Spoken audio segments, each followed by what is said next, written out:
Hello students, myself Mohammad Riaz. I am physics faculty of AR Memorial Senior Secondary School. Students, कल के lecture में हमने electric field intensity due to electric dipole से एक derivation किया था और वो जो इलेक्ट्रिक फील्ड इंटेंसिटी का जो मैग्नीट्यूड आया था वो किस पे था? वो था एक्सियल लाइन पे, एक्सियल लाइन के किसी पॉइंट पे, on the point of axial line. आज हम जो लेक्चर करने जा रहे हैं वह है इक्वेटोरियल लाइन पे। कहाँ पे? इक्वेटोरियल लाइन पे, ठीक है। और जो कल का लेक्चर होगा वो आपको मेरे प्लेलिस्ट में मिल जाएगा। ओके स्टूडेंट्स, तो अब इक्वेटोरियल लाइन की बात करते हैं। तो सबसे पहले आपको ये पता होना चाहिए कि इक्वेटोरियल लाइन कहते किसको है। तो मैंने आपको पढ़ाया है इक्वेटोरियल लाइन किसको कहते हैं।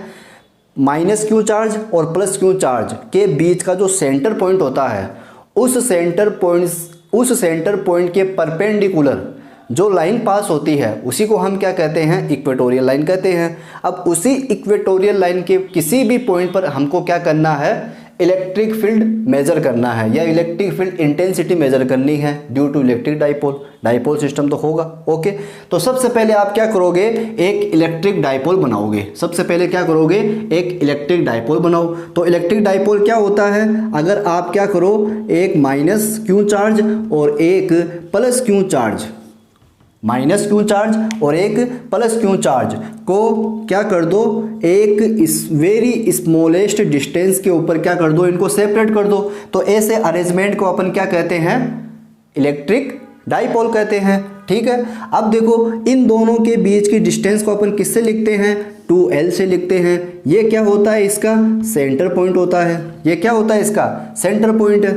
ये क्या है? इसका सेंटर पॉइंट है। और यहाँ से लेकर यहाँ तक की लेंथ कितनी हो जाएगी? L हो जाएगी। और यहाँ से लेकर यहाँ तक की लेंथ कितनी हो जाएगी? L हो जाएगी। दोनों के बीच की डिस्टेंस को अपन क्या कहते हैं? 2L कहते हैं। क्या कहते हैं? 2L, जो कि क्या है? Very very very smallest distance है जिसपे ये दोनों चार्ज क्या है? सेपरेट है। तो ऐसे अरेंजमेंट को, ऐसे सिस्टम को अपन क्या कहते हैं? इलेक्ट्रिक डाइपोल कहते हैं, ठीक है। अब अपन को जो इलेक्ट्रिक फील्ड इंटेंसिटी या इलेक्ट्रिक फील्ड जो मेजर करना है वो कहाँ पे करना है? इक्वेटोरियल लाइन पे करना है। इक्वेटोरियल लाइन का मतलब क्या हुआ? इक्वेटोरियल लाइन के किसी पॉइंट पर मेजर करना है। तो आपको पता है माइनस क्यू चार्ज और प्लस क्यू चार्ज के बीच का जो सेंटर पॉइंट होता है उसके परपेंडिकुलर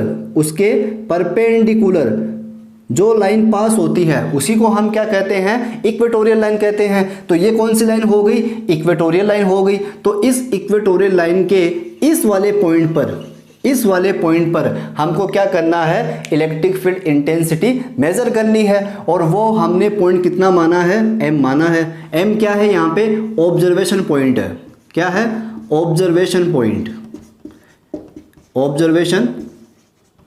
पॉइंट है, ठीक है स्टूडेंट्स। तो इस M पॉइंट पर हमें क्या करना है? इलेक्ट्रिक फील्ड इंटेंसिटी मेजर करनी है। किसकी वजह से? ड्यू टू इलेक्ट्रिक डाइपोल, ठीक है। और आपको पता है इलेक्ट्रिक डाइपोल मोमेंट पढ़ते हैं। इलेक्ट्रिक डाइपोल में हम क्या करते हैं? इलेक्ट्रिक डाइपोल मोमेंट पढ़ते हैं, जो कैसी क्वांटिटी है? एक वेक्टर क्वांटिटी है। कैसी क्वांटिटी है? एक वेक्टर क्वांटिटी है। और उसकी डायरेक्शन क्या होती है? नेगेटिव चार्ज से पॉजिटिव चार्ज की ओर होती है। तो ये हो गई इलेक्ट्रिक डाइपोल मोमेंट की डायरेक्शन, ओके, बी वेक्टर, ठीक है स्टूडेंट्स।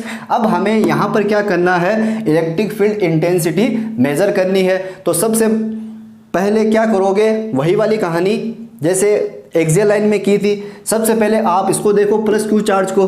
अब देखो, ये हो गया इसका सेंटर पॉइंट और ये हो गया इसका ऑब्जर्वेशन पॉइंट। अब इन दोनों के बीच की डिस्टेंस में कितनी मान रहा हूँ? X। कितनी मान ली मैंने? X मानी है। कितनी मानी है? X। आप R भी मान सकते हो, लेकिन अपन ने कितना माना है? X माना है, ठीक है। अब देखो, ये प्लस क्यू चार्ज है। तो इस प्लस क्यू चार्ज के लिए जो इलेक्ट्रिक फील्ड इंटेंसिटी की डायरेक्शन होगी वो किस तरफ होगी? Away from the charge. किस तरफ होगी? अवे फ्रॉम द चार्ज, मतलब इस चार्ज से दूर होगी। ऐसे इस चार्ज से क्या होगी? दूर, इस तरफ। और वो मैंने कितनी मानी है? E1 मानी है। और ये प्लस क्यू चार्ज, ये ऑब्जर्वेशन पॉइंट है, तो इन दोनों के बीच की डिस्टेंस मैंने कितनी मान ली? R मानी है। कोई दिक्कत नहीं। ओके, अब इसी वजह से आप देखो नेगेटिव चार्ज है तो इस नेगेटिव चार्ज के लिए इलेक्ट्रिक फील्ड की डायरेक्शन किस तरफ होगी, टूवर्ड्स द चार्ज, मतलब चार्ज की ओर हो जाएगी, इस तरफ हो जाएगी, इस तरफ हो जाएगी। क्या, E2। ये कितनी मान ली मैंने, E2 मानी है, वो कितनी मानी है, E1 मानी है। अब देखो ये डिस्टेंस और ये डिस्टेंस क्या इक्वल होगी, ये इक्वल होगी। क्यों इक्वल होगी, क्योंकि जो इक्वेटोरियल लाइन है वो प्लस क्यू चार्ज और माइनस क्यू चार्ज का क्या है, एज ए सेंटर पॉइंट ही तो है। इसलिए अगर आप इसको R मानते हो तो ये वाली डिस्टेंस भी कितनी होगी, R होगी। क्या होगी, R होगी। अब आपको यहाँ से साफ साफ पता चल रहा है कि जो E1 की वैल्यू आएगी वो किसके इक्वल आएगी, E2 के इक्वल आएगी। तो यहाँ पर जो इलेक्ट्रिक फील्ड इंटेंसिटी होगी due to positive charge, due to negative charge, वो कितनी होगी, इक्वल होगी। मतलब E1 की वैल्यू E2 के क्या आएगी, इक्वल आएगी। वो हम कितनी मानेंगे, E मानेंगे। तो सबसे पहले आप इस डायग्राम को अपनी नोटबुक में राइट करें फटाफट।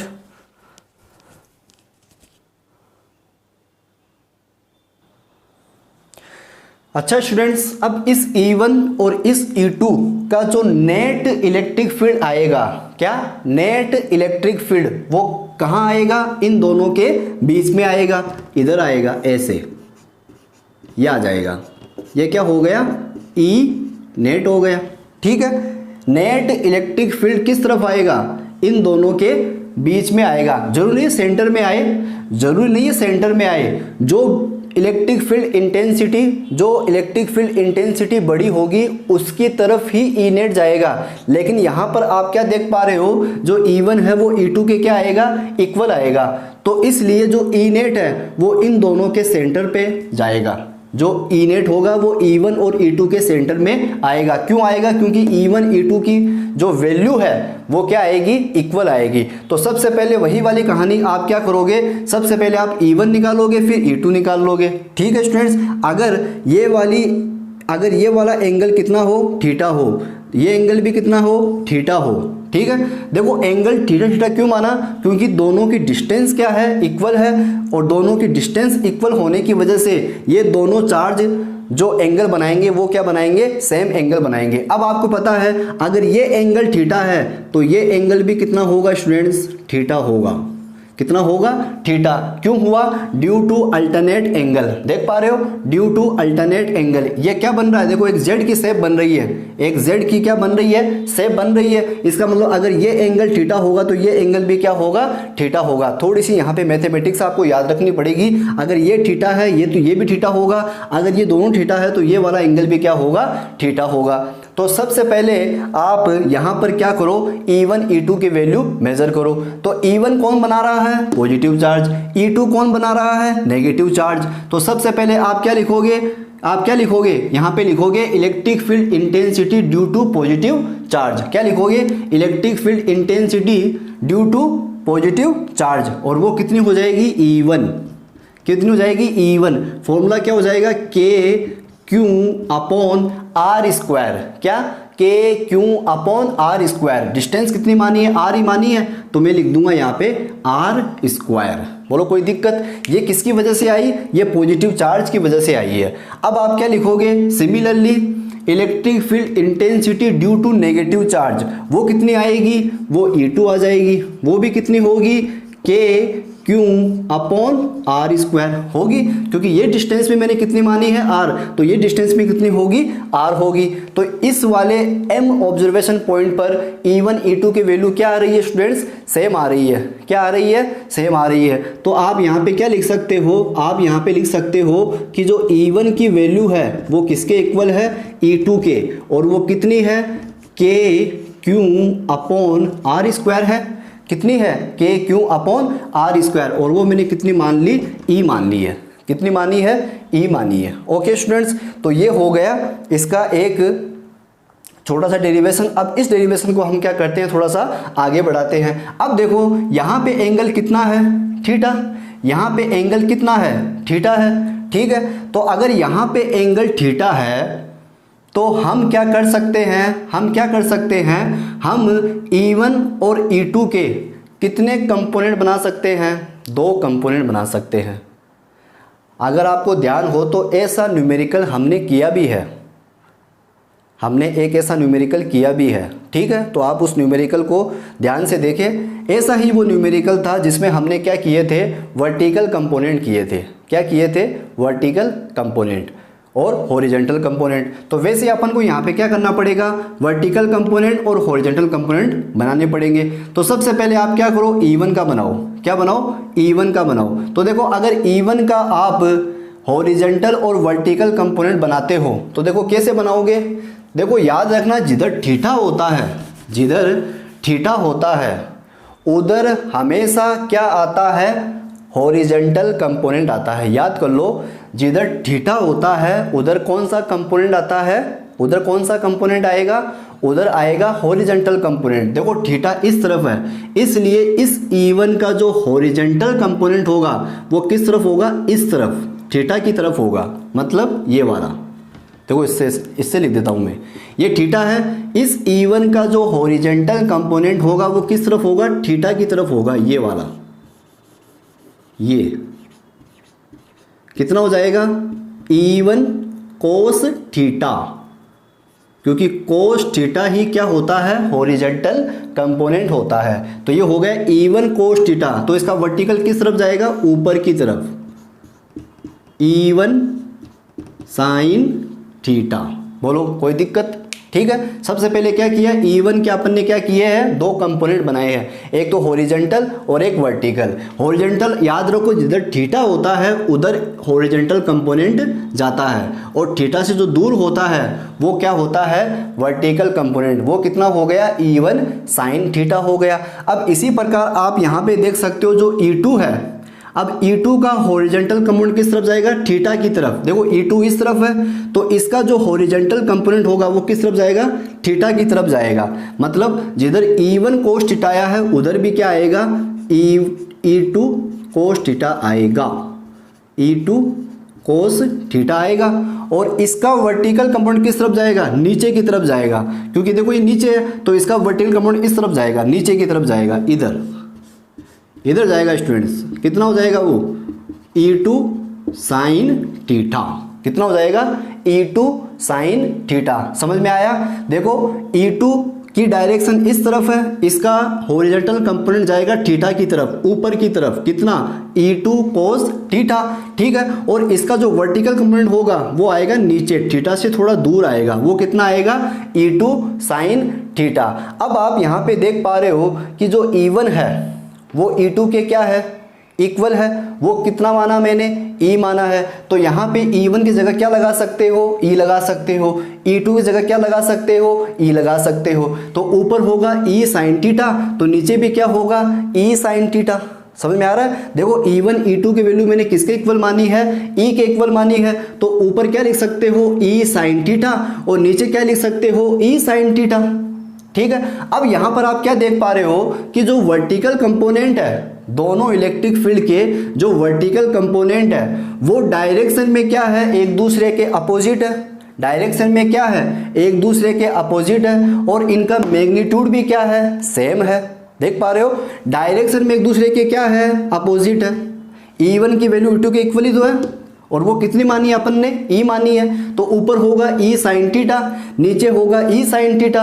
दोनों की डायरेक्शन एक दूसरे के अपोजिट है, लेकिन दोनों का मैग्नीट्यूड क्या है, सेम है। इसलिए ये अपोजिट डायरेक्शन में होने की वजह से और मैग्नीट्यूड में सेम होने की वजह से ये एक दूसरे से क्या हो जाएंगे, कैंसल। क्या हो जाएंगे, कैंसल। तो आपको लिखना है, क्या लिखोगे, vertical component of electric field E1 and क्या बोलते हैं, इलेक्ट्रिक फील्ड E2, ठीक है, are cancelled due to opposite direction and same magnitude, ऐसे लिखना पड़ेगा। तो यहां पर जो E1 साइन थीटा होगा एंड E2 साइन थीटा होगा, वो क्या हो जाएंगे, कैंसल हो जाएंगे। क्या हो जाएंगे वो, कैंसल्ड। ये दोनों के दोनों क्या हो जाएंगे, कैंसल। मतलब क्या है, मतलब ये है कि इनकी वजह से नेट इलेक्ट्रिक फील्ड कितना हो जाएगा, जीरो हो जाएगा। इनकी वजह से जो नेट इलेक्ट्रिक फील्ड कितना होगा, वो जीरो हो जाएगा, और वो कितना हो जाएगा, जीरो हो जाएगा। ई नेट की वैल्यू कितनी हो जाएगी, जीरो।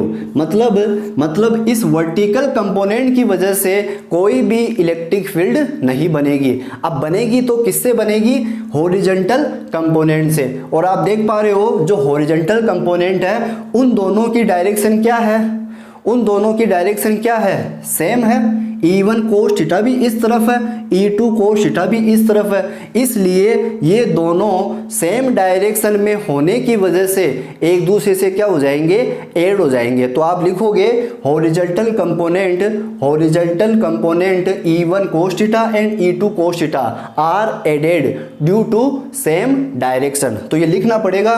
तो यहाँ से जो E नेट बनेगा, जो यहाँ से E नेट बनेगा वो कितना बन जाएगा, E1 cos theta plus E2 cos theta. E1 की वैल्यू E2 के क्या है, इक्वल, वो मैंने कितनी मानी है, E मानी है। तो मैं लिख दूंगा, क्या लिख दूंगा मैं, E cos theta plus E cos theta. तो कितना हो जाएगा, 2E कोस थीटा हो जाएगा। कितना हो जाएगा, 2E कोस थीटा। ये क्या मेजर कर रहे हैं, E नेट। कहाँ पे, ऑब्जर्वेशन पॉइंट पे। ऑब्जर्वेशन पॉइंट कहाँ पे है, इक्वेटोरियल लाइन पे है। तो आप इसे अपनी नोटबुक में राइट करें।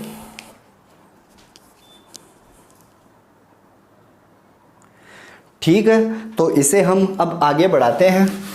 तो देखो इसे हम अब आगे बढ़ाएंगे तो देखो क्या आएगा। अब इसको हम आगे बढ़ाते हैं तो क्या आया, 2E cos theta, E net आया है। इसको आगे बढ़ाते हैं, ठीक है। तो हम यहाँ पे क्या करते हैं, वैल्यू पुटअप करते हैं। तो E नेट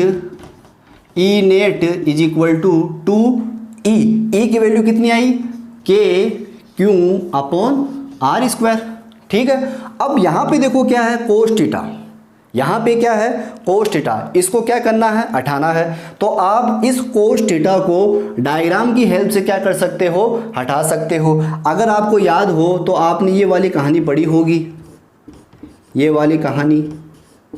अब देखो इसमें कोस थीटा क्या होता है, कोस थीटा होता है बेस अपॉन हाइपोटेनिस। क्या होता है, बेस अपॉन हाइपोटेनियस होता है, बेस अपॉन हाइपोटेनियस। तो कोस थीटा जो रिमूव होगा, जो हटेगा, वो किससे हट जाएगा, बेस अपॉन हाइपोटेनिस से। अब देखो या तो आप इस ट्राइंगल को पकड़ो या फिर इस ट्राइंगल को पकड़ो, ठीक है। तो यहाँ पर आप देख पा रहे हो जो कोस थीटा होगा वो किसके इक्वल होगा, बेस अपॉन हाइपोटेनिस के। यहाँ पे बेस क्या है, यहाँ पे बेस देखो ये रहा, इस वाले ट्राइंगल का बेस ये है L।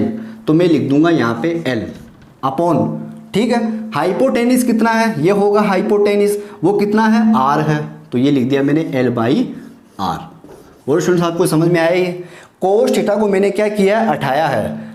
कोस थीटा को मैंने क्या किया, हटाया है। और किससे हटाया, बेस अपॉन हाइपोटेनिस से। किससे, बेस अपॉन हाइपोटेनिस से। बेस कितना है, L, और हाइपोटेनिस कितनी है इसकी, R। तो मैंने क्या लिख दिया यहाँ पे, L/R लिखा है। क्या लिखा है, L/R, ठीक है। अब इसको अपन आगे बढ़ाते हैं। तो ये यदि अपन इसको आगे बढ़ाएंगे तो देखो 2KQL अपॉन क्या आएगा, R³ आएगा।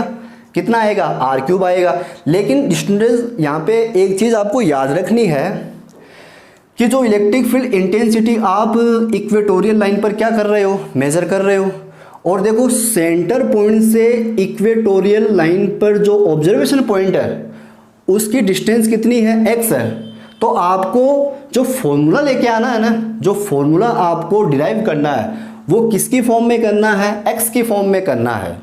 किसकी फॉर्म में करना है आपको, x की फॉर्म में। अब देखो यहाँ पर इस वाले फॉर्मूले में x नहीं आ रहा है, लेकिन हमको x की फॉर्म में ये फॉर्मूला चाहिए।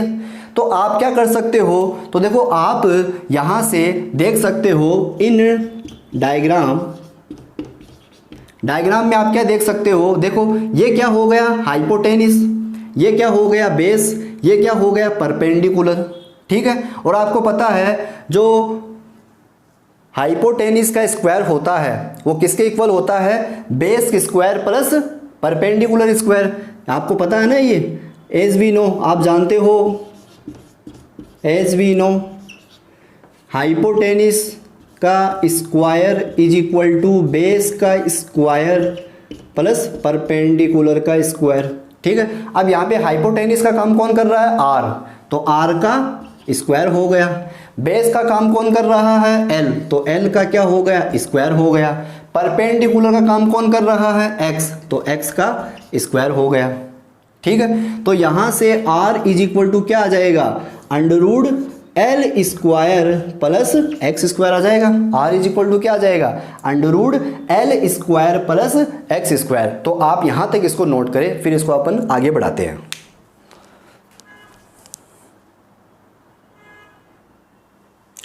अब हम ये r की वैल्यू यहाँ पे पुटअप करते हैं, तो देखो क्या आएगा अपने पास में अब। ठीक है, बाकी इस डायग्राम का अभी कोई काम नहीं है, लेकिन आपको इस डायग्राम से एक बात समझनी है कि देखो यहाँ पे जो इलेक्ट्रिक डाइपोल मोमेंट है ना, उसकी डायरेक्शन इस तरफ है, जबकि ई नेट की डायरेक्शन इस तरफ है। तो यहाँ पर क्या हो रहा है कि इलेक्ट्रिक फील्ड की डायरेक्शन और इलेक्ट्रिक डाइपोल मोमेंट की डायरेक्शन एक दूसरे के क्या आ रही है, अपोजिट। ये ऐसे तो ये ऐसे है, देख पा रहे हो ना। जबकि एक्सियल में क्या हो रहा था, एक्सियल में इलेक्ट्रिक डाइपोल मोमेंट और इलेक्ट्रिक फील्ड इंटेंसिटी की डायरेक्शन सेम आ रही थी, और यहाँ पर क्या आ रही है, अपोजिट आ रही है। बस इसमें इतना ही फर्क है। ठीक है, तो ये वाली कहानी अपन लास्ट में लिखेंगे। तो सबसे पहले अपन क्या करते हैं, ये आर की वैल्यू यहाँ पे पुटअप करते हैं। तो इसको अपन क्या मान लेते हैं, इक्वेशन नंबर फर्स्ट मान लेते हैं। तो आप लिखोगे बाई इक्वेशन फर्स्ट, तो बाई इक्वेशन फर्स्ट से क्या हो जाएगा, ई नेट अपने पास में आ जाएगा। तो वो कितना आएगा, 2k ये एल अपॉन साथ में कौन है, आर, तो आर का क्यूब है, तो ये हो जाएगा अंडर रूट एल का स्क्वायर प्लस एक्स का स्क्वायर की पावर कितनी 3। ठीक है, अब इसको आगे बढ़ाते हैं। तो इसको आगे बढ़ाएंगे, तो देखो आगे बढ़ाने के बाद में क्या आएगा। अब ये किस में है, अंडूड में है। किस में है ये, अंडूड में। तो क्या आप इसको ऐसे लिख सकते हो, E net is equal to 2k Q L upon, देखो ये पावर कितनी है अंडूड में, अंडूड का मतलब क्या होता है, 1/2 होता है। तो लिख देते हैं इसको, पहले ऐसे लिख देते हैं अपन इसको, L square plus X square. ठीक है, अब इसकी पावर कितनी है, 1/2, कितनी है, 1/2, और इसके ऊपर पावर टोटल कितनी है, 3 है। देख पा रहे हो पावर कितनी टोटल, 3 है। अरे L square plus X square को मैंने क्या लिख दिया, 1/2 के फॉर्म में लिखा है, क्योंकि अंडूड है ना, अंडूड का मतलब 1/2 होता है। अब इस पे पूरे में पावर कितनी है, 3 है। अब इसको आगे लिख सकते हैं 2k Q L upon L square plus X square की पावर 3/2। ठीक है, तो ये क्या आ गया अपने पास में, ई नेट आया है।